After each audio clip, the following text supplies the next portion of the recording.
satu, ya kan. Nah, kalau Anda masih ingat buku LMS 1 jangan dibuang ya. Ya, itu gratis itu. Bikinnya juga susah. Jadi kalau kamu buang bisa kualat.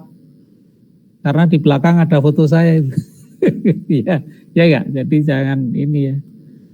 Itu paling enggak membantu cara berpikir Anda gitu ya. Ya.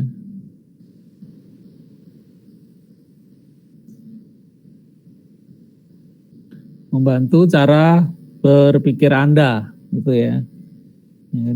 Itu memang belum semua elemen mesin yang ada di industri-industri tercover di situ ya, enggak. Contohnya misalnya waseling, rope, tali baja itu enggak ada. Ya, padahal itu banyak dipakai di katrol, di kerek, ya kan, dan lain sebagainya. Kemudian ada flywheel. Itu juga nggak ada di situ. Kemudian camshaft, ya, knock and as, itu juga nggak ada. Kemudian belt conveyor, ya, bukan belt transmission ya, belt conveyor. Nah itu juga nggak ada di situ. Jadi kalau Anda ingin memperdalam, ya Anda harus cari buku lagi, harus belajar lagi ya. Bukan berarti nggak bisa. Oleh karena itu konteksnya belajar elemen mesin ini adalah belajar berpikir sistematis dalam desain komponen, bahkan sampai desain sistem, sampai mesin ya, sampai mekanik ya, seperti itu. Itulah elemen mesin. Jadi kalau ini ditampung semua elemen mesin, semua elemen mesin di industri, ya bukunya tebal banget ya. Seperti itu ya. Oleh karena itu ini ya cara berpikirnya. Baik, Anda perhatikan ya. Nah ini ya, Anda perhatikan peta kompetensi ini, targetnya itu ini, mahasiswa mampu menerapkan prinsip proses desain suku cadang dan komponen mesin. Ya.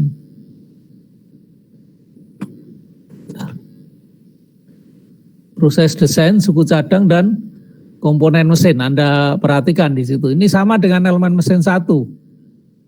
Nah, untuk mencapai target puncak seperti ini, Anda harus melewati tahapan-tahapan yang tergambar dalam peta ini. Ini namanya peta kompetensi. Ya, tahapan-tahapan itu harus Anda lewati, yang tujuannya Anda bisa mempertanyakan diri sendiri, ya kan? Hari ini itu Anda akan pinter apa? Gitu. Part apa, kepinterannya apa? Ya, kan ada kepinteran cuma identifikasi, mengetahui, yaitu identifikasi itu. Yaitu kepinteran yang paling rendah menurut taksonomi Bloom.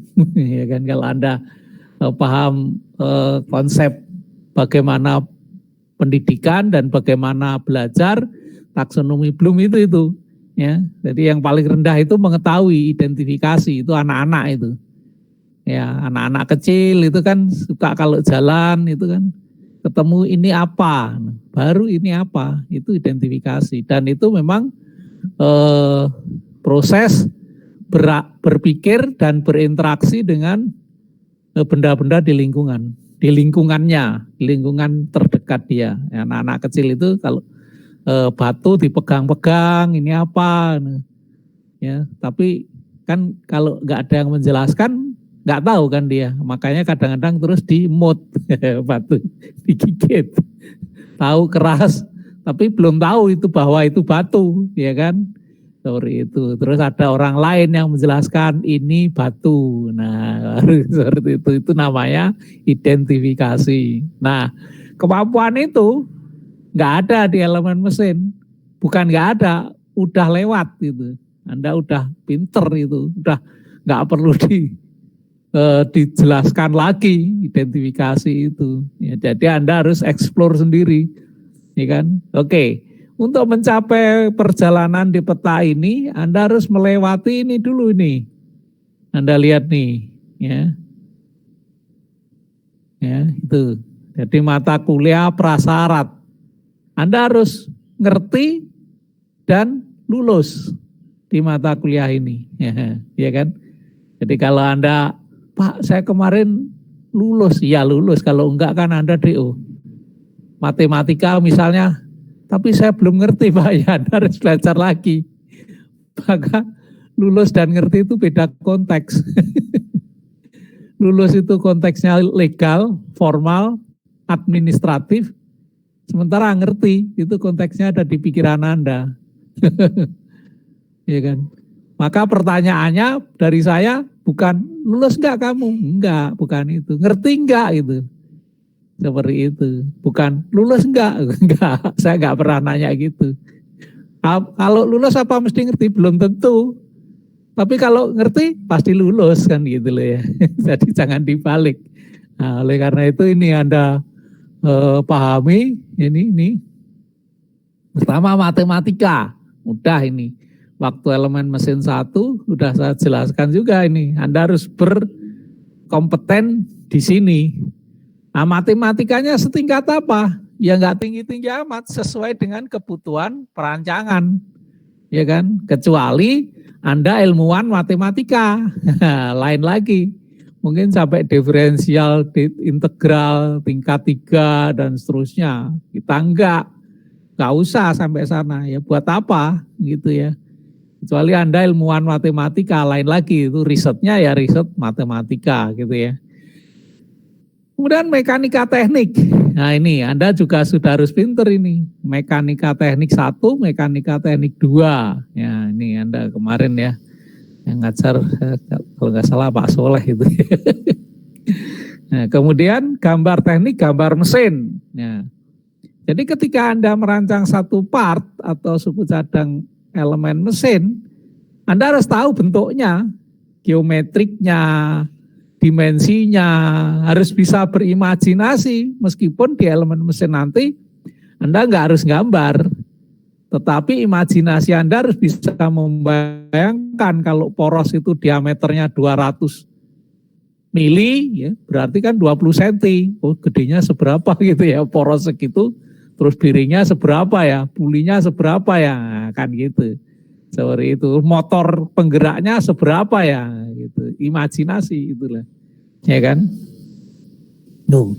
Kemudian ilmu pengetahuan bahan. Nah, itu Anda perhatikan ilmu pengetahuan bahan. Anda selama ini yang taunya kan cuma baja, besi gitu aja.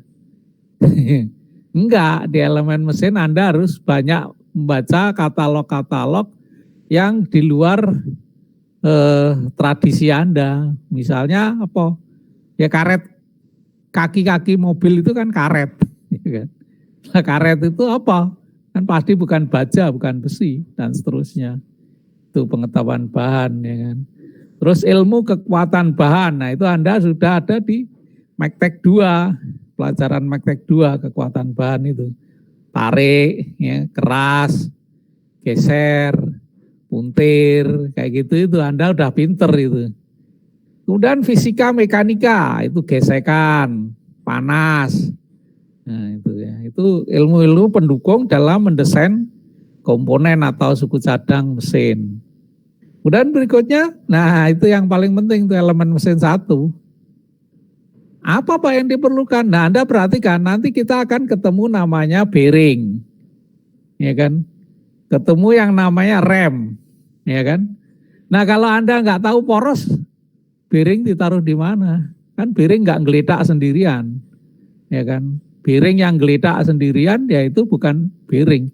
Bearing dalam pengertian berfungsi, ya kan? Maka ketika kita bicara part dan komponen, ya di atas ini Anda lihat nih, nah, suku cadang dan komponen mesin. Nah artinya apa? Ya artinya suku cadang nggak sendirian, jadi bearing geletak sendirian, ya itu nggak berfungsi sebagai bearing. Pengertian bearing itu fungsinya, bukan bentuknya. ya kan, bukan bahannya gitu ya, tapi fungsinya, bearing, bantalan, apa yang dibantalin, nah gitu, seperti itu. Jadi menamakan komponen itu kalau di engineering ya, berdasarkan apa namanya fungsi, ya kan, berdasarkan fungsi, ya, berdasarkan fungsi. Ya. Seperti itu, bukan berdasarkan bahan, ya kan, jarang sekali ya berdasarkan bahan itu. Jadi berdasarkan fungsinya, karena dia sudah berkaitan dengan sistem, dengan part yang lain gitu. Jadi ketika bearing itu dipasang dengan poros, barulah dia bisa disebut bearing gitu. Karena dia harus mengantarai putaran poros gitu. Ya. Mengantarai itu supaya porosnya enggak bersinggungan langsung dengan rumahnya gitu dan seterusnya. Itu namanya. Makanya kompetensi Anda itu enggak berhenti di suku cadang, tapi sampai komponen. Lupa apa sampai komponen toh? Enggak. Nah nanti ini di atasnya ini ada mata kuliah lagi, ya kan? Di atasnya komponen mesin. Setelah komponen apa? Setelah komponen ya sub assembly. Setelah sub assembly di atasnya apa? Assembly. Di atasnya assembly ya subsystem. Di atasnya subsystem sistem. Nah gitu. Itu cara berpikirnya gitu saudara. Jadi sebenarnya apa yang saya sampaikan ini membangun cara berpikir. Mulai dari yang kecil naik, yang kecil naik. Yang kecil itu apa? Part. Itu Anda harus ingat di elemen mesin 1, chapter 1. Itu halaman terakhir. Itu ya. Itu harus ingat itu. Jadi mulainya dari yang kecil lah. Belajar kita itu begitu. Ketika yang kecil-kecil tadi digabungkan, ya kan, terus menjadi sebuah sistem. Nah, jangan lupa interface. Nah, kayak gitu itu cara berpikir saudara. Ya kan, cara berpikir. Enggak terlalu penting objeknya apa, tetapi cara berpikirnya bagaimana, itu lebih penting. Karena ketika bicara objek, ya enggak hari ini dok kan Anda ketemu objek. Nanti ketika Anda di industri, entah PKL, entah bekerja, barulah Anda ketemu objek. Gitu ya. Oke. Hari ini Anda bisa lihat nih peta kompetensi ini. Nih, nah ini Anda lihat nih. Jadi kita bicara clutch sekarang. Clutch itu kopling ya. Kopling tapi yang hidup, on off. Ini. Nah Anda bisa lihat di sini apa? Pertama mampu menjelaskan, bukan mengidentifikasi saudara. Menjelaskan itu Anda harus bisa berpikir, menguraikan. Berpikir tentang fungsi, tentang cara kerja. Itu, ini Anda lihat nih, sistem kerja dan fungsi clutch. Bukan ini clutch, enggak. Ini Ibu Buti lah, itu pelajaran SD itu. Itu identifikasi, ya kan. Ini Bapak Buti, ini Kakak Buti ya, itu identifikasi. Itu pelajaran SD. Anda kalau dulu SD-nya udah disamakan pasti tahu lah, kecuali SD-nya saya nggak tahu SD ada nggak SD diakreditasi gitu ya. Saya nggak tahu ya. Oke, kita lihat di sini. Nah ini ya, mampu menjelaskan. Ini kalau Anda nggak tahu cara kerjanya, pasti nggak tahu fungsinya. Kalau nggak tahu fungsinya, Anda nggak akan tahu menguraikan apa-apa yang berkaitan dengan clutch. Itu. Kalau nggak tahu bagian-bagian apa yang berkaitan dengan clutch, Anda nggak mungkin masuk ke tingkat 2 ini. Anda lihat nih, desain sistem transmisi mekanik dengan clutch. Wih, ngeri kali ini. Mendesain itu nggak gambar, ya kan? Tetapi menganalisis. Nah, dalam hal clutch mekanik, apa aja yang dianalisis?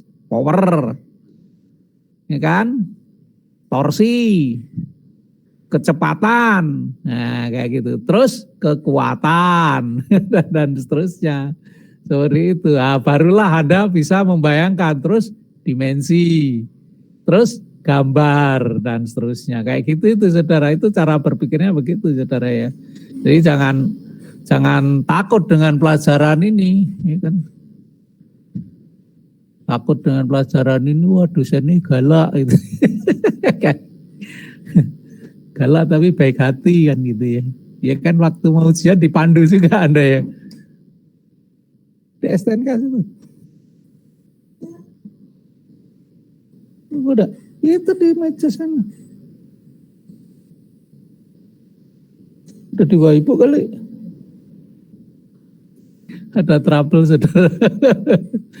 Ya, oke, kembali lagi sini. Nah, kemudian yang ketiga apa? Ini Anda lihat nih. Menjelaskan definisi sistem kerja dan fungsi rem. Nah, ya, rem. Nah, kita bukan bicara ini apa, ini rem, enggak. Tapi fungsinya apa? Kerjanya bagaimana? Nah, itu rem. Jadi kita udah, makanya saya bilang, kemampuan Anda untuk identifikasi, kemampuan Anda untuk identifikasi sudah lewat. Ya kalau Anda nggak bisa mengidentifikasi, ya kemungkinan Anda nggak lulus TK gitu loh. SD nggak lulus gitu. Ya kan? Jadi bukan kemampuan itu dihilangkan ya. Setiap ketemu sesuatu yang baru, Anda harus bisa mengidentifikasi, menjelaskan, menyebutkan ini apa. Nah, baru Anda urei, oh ini ya, ini ya. Oh caranya ini. Gunanya untuk apa ya? Nah, gitu. Terus digunakan di mana ya? Masangnya bagaimana ya? Nah, gitu cara berpikirnya gitu loh. Nah, ya jadi seperti itu. Oke, kemudian mampu mendesain brake mesin, rem. Nih. Ini soal cara berpikir, saudara. Makanya sekali lagi, buat saya nggak penting objeknya apa, yang penting cara berpikirmu bagaimana. Nah, dalam berpikir desain itu pertama ya sistematis, logis, ya tidak ada mikirnya pakai tahayul gitu, mistake itu nggak ada ya, logis, common sense, masuk akal gitu ya. Terus holistik, komprehensif. Ya, berkait dengan yang lain pastilah seperti itu. Kita bicara holistik dan komprehensif itu kalau Anda nanti masuk ke semester 5 ada perancangan di sana ada artnya saudara. Ya ada yang namanya ergonomiknya. Ingat benda-benda yang Anda buat itu akan berhubungan dengan orang. Berkaitan dengan orang lah, kalau mencelakai orang kan nggak lucu aja desain Anda mencelakai orang gitu misalnya ya itu. Oke. Seperti itu. Oke, yang kelima bearing, ini jurnal bearing. Ini tadi ya, mampu menjelaskan dasar-dasar beban loh. Ini menjelaskan dasar-dasar beban itu apa? Ya kan itu pasti mekanika teknik kan, ya kan.